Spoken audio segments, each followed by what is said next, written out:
The Collingswood boys case is one of the most infamous child abuse and institutional failure scandals in U.S. history, exposing severe cracks in New Jersey's child welfare system.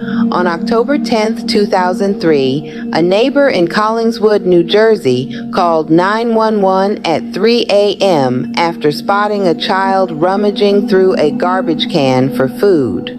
When police arrived, they discovered that the person was not a young child, but 19-year-old Bruce Jackson. Due to extreme starvation, Bruce stood only 4 feet tall and weighed just 45 pounds.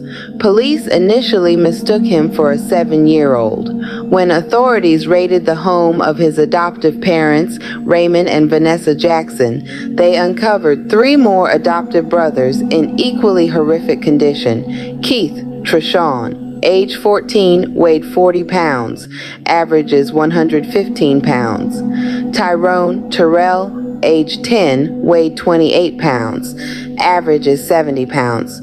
Michael, age 9, weighed 23 pounds, the weight of a typical 18-month-old toddler, and wore baby clothes.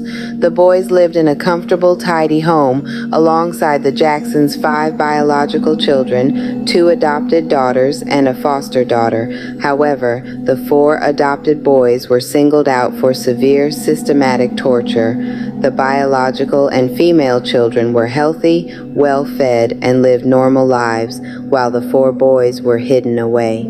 The kitchen door was rigged with an alarm, and the refrigerator was secured with a lock.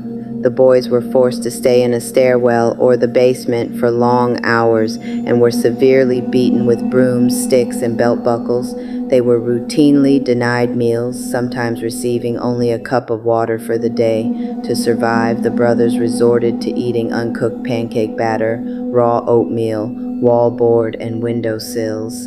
There were visible teeth marks on the walls of the house where the boys had gnawed on the plaster out of sheer hunger. The public was outraged to learn that the New Jersey Division of Youth and Family Services, DYFS, had actively monitored the household. A caseworker had visited the Jackson home 38 times over 4 years, consistently logging reports that the children were happy and thriving. The Jacksons had even been receiving a state subsidy of up to $28,000 a year to care for the boys. Despite this, they failed to pay their utility bills, leaving the children in a house with no electricity for 3 months and no gas for a month prior to their rescue. Following the exposure, 9 DYFS workers were promptly fired for incompetence and falsifying records.